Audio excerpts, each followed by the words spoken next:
오늘의 국민사연 시작하겠습니다. 안녕하세요. 저는 지방에서 작은 빵집 운영하면서 살고 있는 30대 여성입니다. 빵집 일이라는 게 큰 돈벌이는 되지 않지만 일한 만큼은 벌 수 있어서 그럭저럭 먹고는 살고 있어요. 지금은 이렇게 평범하게 살고 있지만 그동안 제게는 우여곡절이 참 많았답니다. 인생 선배들에 비하면 한참 어린 나이지만 제 또래 친구들에 비하면 저도 고생을 할 만큼 한 것 같아요. 엄마는 제가 어릴 때 교통사고로 돌아가셨어요. 그리고 아버지가 혼자 날 키우면서 살았지요. 내가 너무 어릴 때라서 아버지는 기억을 못하는 줄 아는데 저는 아직도 엄마가 돌아가시던 그날의 기억이 생생하게 떠올라요. 그날은 유난히 더운 여름날이었고 하늘에 구름 한 점 없는 날씨였죠. 그래서 더 기억에 남았는지도 모르겠습니다. 사람들의 다급한 말소리와 넋을 잃고 울고만 계셨던 아버지의 표정이 지금도 지워지지가 않아요. 저는 어린 나이였지만 이제 더 이상 엄마의 얼굴을 볼 수 없다는 사실을 알 수 있었습니다. 그렇게 엄마가 돌아가시고 나서 아버지는 재혼을 하지 않으셨습니다. 어떻게든 혼자서 저를 키워보려고 애를 많이 쓰셨어요. 별다른 기술이 없었던 아버지는 예초기 한 대 들고 다니면서 풀 베는 일을 하셨습니다. 군청에서 일거리를 주는 경우도 있었지만 주로 산소에 가서 벌초 작업을 대신 해주는 일을 하였지요. 그러던 어느 날 지인의 부탁을 받고 벌초 작업을 하다가 같이 일하던 사람의 예초기 칼날이 돌부리에 걸려서 부러졌고 그 칼날은 운이 없게도 아버지의 다리에 와서 박혔습니다. 그 사고로 아버지는 크게 다치셨고 수술 후에도 제대로 걷지 못하는 절름발이가 되셨어요. 열심히 살아보겠다고 어떻게든 애쓰셨던 아버지는 사고로 다리를 절게 되자 모든 걸 비관하고 술로 세월을 보내게 되었습니다. 술에 취하면 지질이 운도 없는 인생이라며 소리를 고래고래 지르셨지요. 그런 가정 환경 때문에 저는 이른 나이에 취업을 해야만 했습니다. 고등학교를 졸업하자마자 돈을 벌기 위해서 닥치는 대로 일을 시작했어요. 신문 배달 일도 해보고 전단지 아르바이트도 많이 해봤습니다. 그땐 정말 안 해본 일이 없었던 것 같아요. 그렇게 바쁘게 살다가 어느 날 배가 고파 빵집에서 단팥빵을 하나 사서 먹었는데 그게 그렇게 맛있더라고요. 허겁지겁 단팥빵을 먹어치우고 나서 무작정 빵집 주인한테 가서 말을 걸었지요. 이렇게 맛있는 빵을 만들려면 얼마나 오래 일을 해야 하나요? 내 말에 빵집 주인은 황당하다는 듯이 저를 쳐다보더군요. 저도 이런 빵 만들고 싶어요. 부탁드립니다. 여기서 일을 하게 해주세요. 제가 나이는 어려도 정말 성실하게 일할 자신 있어요. 간절하게 매달리는 제 눈빛을 보고 빵집 주인은 저를 점원으로 채용해 주었습니다. 월급은 많지 않았지만 맛있는 빵도 실컷 먹을 수 있었고 공짜로 빵 만드는 기술도 배울 수 있었어요. 그렇게 저는 빵 만드는 제빵사가 되었답니다.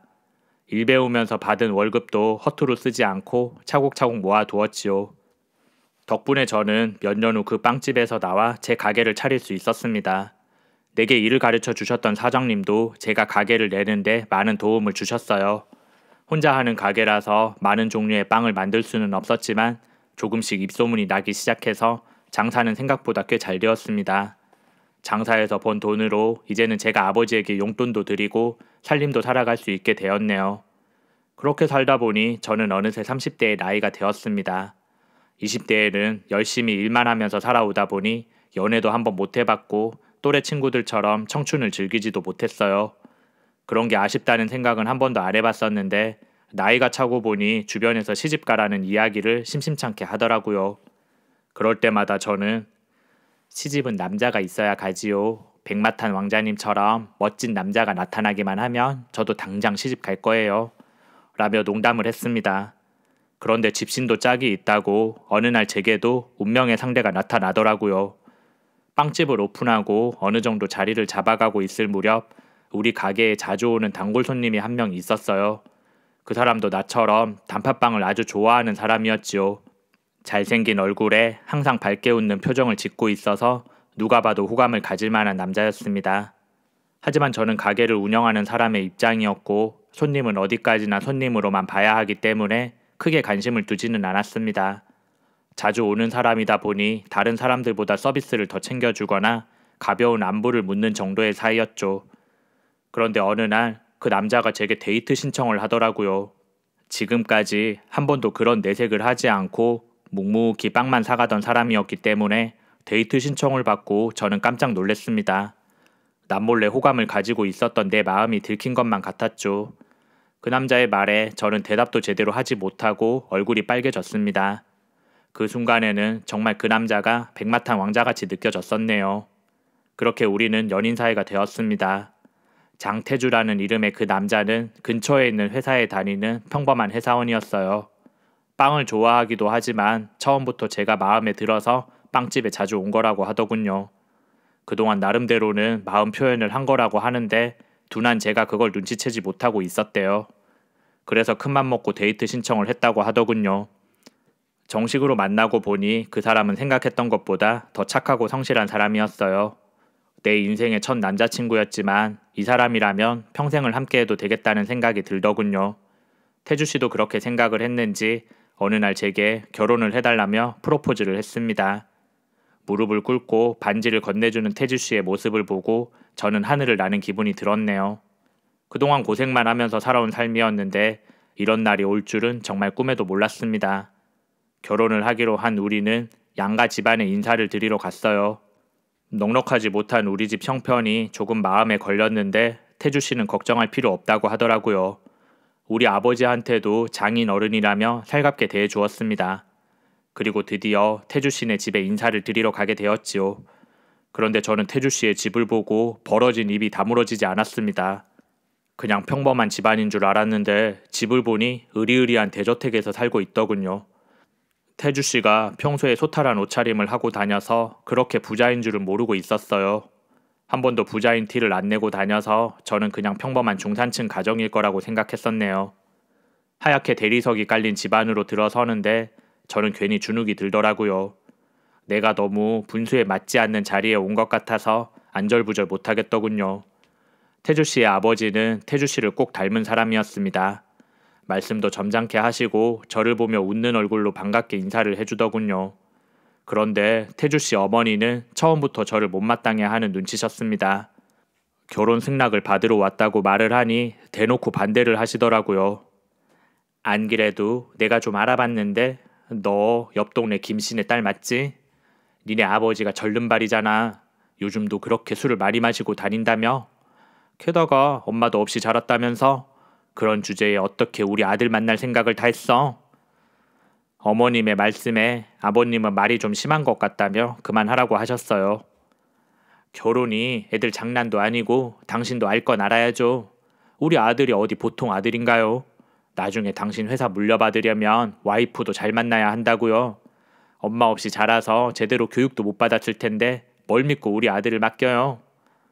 알고 보니 태주 씨는 그냥 평범한 회사원이 아니었습니다. 다니고 있는 회사는 태주 씨 아버님의 회사였고 그 회사를 나중에 태주 씨가 물려받을 예정이었죠. 저는 태주 씨에게 왜 진작 그런 이야기를 하지 않았냐고 물어보았지요. 나도 엄마가 저렇게까지 반대하실 줄은 몰랐어. 그냥 둘이 좋으면 그만이라고 생각했는데 엄마 마음은 그게 아니었나 봐. 그래도 걱정하지 마. 내가 엄마 설득해서 우리 결혼 꼭 허락받을 거야. 그래도 아버지는 혜진 씨 마음에 들어하는 눈치셨잖아. 아버지랑 둘이 잘 얘기해 볼 테니까 조금만 기다려봐. 태주 씨는 그렇게 큰 소리 쳤지만 어머님의 태도는 변할 것 같지 않았습니다. 그리고 며칠 후 어머님이 제게만 따로 연락을 해서 만나자고 하더군요. 그리고 가방에서 하얀 돈 봉투를 꺼내더니 제게 내밀었어요. 이거 받고 우리 아들이랑 당장 헤어져. 가난한 네 처지에는 상상도 못할 금액이다. 괜히 자존심 세운다고 거절하지 말고 줄 때 받아. 그걸 본 저는 어이가 없었습니다. 이런 일은 텔레비전 드라마에서나 있는 줄 알았는데 내가 그런 일을 겪게 되다니 기가 막히더군요. 어머님, 저 태주 씨 사랑해요. 사랑하는 마음은 억만금을 준대도 돌릴 수 없습니다. 아무리 어머님이 반대하셔도 저 태주 씨랑 절대 못 헤어져요. 사랑 좋아하시네. 네가 우리 집 재산 노리고 그러는 거 다 알아. 두고 봐. 너 이 돈 안 받은 거 분명히 후회하게 될 거다. 내가 너 절대 가만히 안 둬. 그리고 내 눈에 흙이 들어가기 전까지 결혼은 절대 허락 못해. 알아들었어? 내가 돈 봉투를 거절하자 어머님은 노발대발하면서 화를 냈습니다. 어머님이 그렇게 나오시니 우리끼리 결혼을 진행할 수가 없었어요. 태주 씨랑 상의해서 일단 결혼은 미루기로 했습니다. 날짜만 미룬다고 될 일은 아닌 것 같았지만 다른 방법이 없어서 그렇게 하자고 했었어요. 그리고 저는 빵가게를 운영하면서 평소처럼 살고 있었습니다. 그런데 저와 태주 씨에게 뜻밖의 일이 생겼어요. 예정된 날이 지났는데도 생리를 하지 않아서 병원에 갔더니 제 뱃속에 아이가 있다고 하더라고요. 설마 했었는데 제가 임신을 한 거였어요. 의사 선생님의 말을 듣고 저는 겁이 덜컥 났습니다. 어머님이 반대를 하는 상황에 임신 소식까지 들으면 저를 가만두지 않을 것 같았거든요. 하지만 태주 씨는 저의 임신 소식에 오히려 기뻐하는 눈치였어요. 차라리 잘 된 거야. 우리 집안이 대대로 손이 귀한 집안이라서 임신 소식 들으면 엄마도 분명히 좋아하실걸. 그러면 우리 결혼도 허락받을 수 있을 거야. 그래서 우리는 둘이 손 꼭 잡고 가서 어머님에게 임신 소식을 알려드렸어요. 어머님은 아무 말 없이 한숨을 푹 쉬시더니 저를 노려보기만 하더군요. 임신 틀림없는 거지? 그럼요. 엄마가 안 믿으실 것 같아서 진단서도 떼왔어요. 그러니까 이제 우리 결혼 허락해 주세요. 알았다. 이렇게 된 거 할 수 없지. 내가 다시 한번 생각해 볼게. 애매한 어머님의 태도에 저는 확신이 들지 않았지만 태주 씨는 좋게 생각하라고 하더군요. 엄마도 갑자기 들은 이야기라서 놀랬을 거야. 생각해 본다고 했으니까 며칠만 기다리면 틀림없이 허락해 주실 거야. 그런데 바로 다음 날 어머님이 저를 찾아오셨습니다. 태주 씨 말대로 마음이 바뀌셨는지 절 대하는 태도가 달라졌더군요. 웃는 얼굴로 가게에 들어오신 어머님은 두 손 가득 들고 온 물건들을 제게 주셨습니다. 이거는 아들 낳는 한약이고 냄비에 든 건 붕어 곰탕이다. 이게 임산부들한테 그렇게 좋다더구나. 저는 하루아침에 달라진 어머님의 태도에 어리둥절했습니다. 하지만 한편으로는 마음이 놓이더군요. 드디어 어머님이 나를 받아주셨다는 생각을 하니 괜히 눈물이 나려고 했습니다. 그날부터 어머님은 하루가 멀다 하고 제게 찾아와서는 한약은 잘 챙겨 먹고 있지. 무리하지 말고 밥도 든든하게 먹어. 그래야 애 낳을 때 고생 안 하지. 라며 이것저것 저를 챙겨주셨어요. 달라진 어머님의 태도에 태주 씨도 기뻐하더군요. 더 늦기 전에 예식장도 예약하고 결혼 준비를 해야겠다며 신이 났더라고요. 저도 가게를 당분간 쉬기로 하고 몸조리하면서 결혼 준비를 해야겠다고 생각했었지요. 그런데 어느 날 제게 불행한 일이 생기고 말았습니다. 자다가 몸이 너무 아파서 눈을 떠보니 침대가 온통 젖어 있더군요. 자는 동안 하혈을 한 거지요. 머리가 너무 어지럽고 메스꺼워서 정신을 차릴 수가 없었어요. 그래서 저는 급하게 구급차를 불러서 병원으로 실려갔습니다. 급하게 응급처치를 받았지만 결국 저는 유산을 하고 말았어요. 그날 전 하늘이 무너지는 것 같은 기분을 느꼈습니다. 아픈 와중에도 마음이 너무 아파서 견딜 수가 없었어요. 소식을 듣고 달려온 태주 씨도 오열을 하더군요. 그런데 태주 씨와 함께 온 어머님은 의외로 담담한 표정이었습니다. 마치 그럴 줄 알았다는 듯이 거 봐라. 내가 그래서 몸조심하라고 한 거야. 얼마나 미련하게 굴었으면 이 사단이 나. 일단 몸조리하고 퇴원하고 나면 나랑 이야기 좀 하자. 아무래도 니들 결혼은 다시 생각해 봐야겠구나. 라고 하시더군요. 그리고 며칠 후 저는 퇴원을 하고 집에 와서 몸져 누워 있었습니다. 제가 유산을 했다는 소식을 듣고 멀리 사는 친구가 병문안을 와주었어요. 그 친구는 어릴 때부터 한 동네에서 자란 친구인데 한의대를 나와서 지금은 서울에 있는 한방병원에서 일을 하고 있는 친구였지요. 친구는 절 보더니 이게 무슨 일이냐며 걱정을 했습니다. 눈물이 글썽글썽한 친구의 얼굴을 보니 저도 눈물이 나려고 하더군요. 멀리까지 와줘서 고마워. 내가 뭐라도 대접해야 되는데 지금 꼴이 이래서 미안하다. 냉장고 안에 과일이 있으니까 그거라도 꺼내 먹어. 내 말에 친구는 환자가 별 걱정을 다 한다며 핀잔을 주더군요. 넌 그냥 가만히 누워있어. 내가 과일도 깎아주고 밥도 먹여주고 갈게. 그렇게 말을 한 친구는 부엌으로 가서 과일을 꺼내왔습니다. 그러다가 내가 먹다가 남긴 한약을 보았고 이게 무슨 약이냐고 묻더군요. 그거 아들 낳는 약이래. 태주씨 어머니가 주셨어. 그런데 이제 그것도 필요 없게 되었네. 내 말에 친구는 한약을 뜯어서 냄새를 맡아보더니 아들 낳는 약이라고? 아무래도 이거 좀 이상한데? 괜찮으면 내가 이거 가져가서 알아봐야겠어. 라고 말을 하더군요. 그리고 며칠 후 친구가 다시 나를 찾아왔습니다. 놀라지 말고 들어. 그 한약 성분 분석해봤는데 아들 낳는 약이 아니라 애 떼는 약이었어. 임신한 여자 유산시키는 약이었다고. 그것도 적정량보다 많이 써서 잘못하면 너까지 위험할 뻔했어. 친구의 말에 저는 경악을 했었네요. 밝게 웃으면서 내게 약을 주고 간 어머님의 얼굴이 떠올라서 온몸에 소름이 끼쳤습니다. 저는 그 길로 택시를 타고 태주 씨가 사는 집으로 찾아갔었지요. 마침 온 가족이 집안에 모여 있더라고요. 갑자기 나타난 저를 보고 모두들 놀란 표정을 지었습니다. 혜진 씨, 갑자기 웬일이야? 아직 회복도 안 됐는데 이렇게 움직이면 안 돼. 저는 태주 씨의 말을 무시하고 다짜고짜 어머님에게 다가갔습니다. 어머님, 어떻게 저한테 이러실 수가 있어요? 저를 죽이려고 작정하신 거예요? 얘가 갑자기 쳐들어와서 무슨 얘기야? 나한테 왜 이래? 어머님이 저한테 아들 낳는 약이라고 속이고 애 떼는 약 먹이셨잖아요. 어머님 때문에 우리 아이도 유산됐고 잘못하면 저도 죽을 뻔했다고요.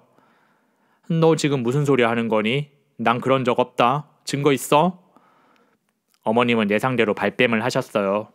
그래서 전 친구가 준 한약 성분 분석표를 어머님 앞에 들이밀었습니다. 증거 여기 있습니다. 제가 다 알아보고 온 거예요. 어머님, 이래도 모른 척 하실 거예요. 그러자 옆에서 듣고 있던 아버님이 지금 이 아이가 하는 말이 진짜야? 당신이 그런 약 사서 먹였어? 라며 화를 내시더군요. 그래요. 내가 그랬어요. 하지만 나도 할 말이 있다고요. 근본도 없는 애가 우리 아들 뺏어가는 꼴을 어떻게 그냥 봐요. 우리 아들은 더 괜찮은 여자 만나서 대접받고 살아야 한다고요. 당신도 그리고 태주 너도 나중에 나한테 고마워할 거야. 어머님의 말에 아버님은 얼굴이 벌개져서 소리를 지르셨습니다. 아무리 그래도 사람이 할 짓이 있고 못할 짓이 있지. 당신 너무한 거 아냐? 당장 무릎 꿇고 사과해. 태주 씨도 엄마가 그렇게 무서운 사람인 줄 몰랐다며 나를 보며 싹싹 빌더군요. 하지만 저는 이미 결심을 했습니다. 태주 씨가 아무리 빌어도 저 결혼 못합니다. 저런 사람이랑 한 집안 식구 되는 거 생각만 해도 끔찍해요. 그리고 어머님, 저도 더 이상 참지 않을 거예요. 나한테 한 짓 전부 고소해버릴 테니까 각오하세요. 그렇게 한바탕 난리를 치고 저는 집으로 돌아왔습니다. 몸이 힘들었는지 저는 며칠을 끙끙 앓았네요. 그리고 얼마 후 아버님이 혼자 제게 찾아오셨습니다. 미안하네. 집사람은 내가 따끔하게 혼내주었어. 그러니까 내 얼굴 봐서라도 그 사람 용서해주면 안 될까? 그러면서 아버님은 내게 거액의 돈을 주셨습니다. 이 돈은 합의금이라고 생각하고 받아도. 그리고 이걸로 우리 집안이랑 있었던 일은 깨끗이 지우고 살아. 태주한테도 잘 말해뒀으니 다시는 얼굴 볼 일 없을 거다. 저는 아버님의 제안을 받아들였고 그 돈을 받는 대신에 고소는 하지 않기로 했습니다. 사업하는 사람이라서 그런지 주변에 소문나는 걸 두려워한 것 같더군요. 어머님이 내게 한 짓을 생각하면 콩밥 좀 먹이고 싶었지만 아버님이 간곡하게 부탁하셔서 마음을 접었네요. 합의금으로 받은 돈은 가게를 확장하는 데 투자했습니다. 그리고 지금은 모두 잊고 열심히 빵을 만들면서 살고 있어요. 아버지도 요즘에는 술을 끊고 가끔 가게 일을 도와주고 한답니다. 이제는 시집가라는 소리도 하지 않더군요. 저도 당분간은 연애고 결혼이고 아무런 생각이 없습니다. 성실하게 일하면서 돈이나 실컷 벌려고요. 지금까지 이야기 들어주셔서 고맙습니다. 행복하세요.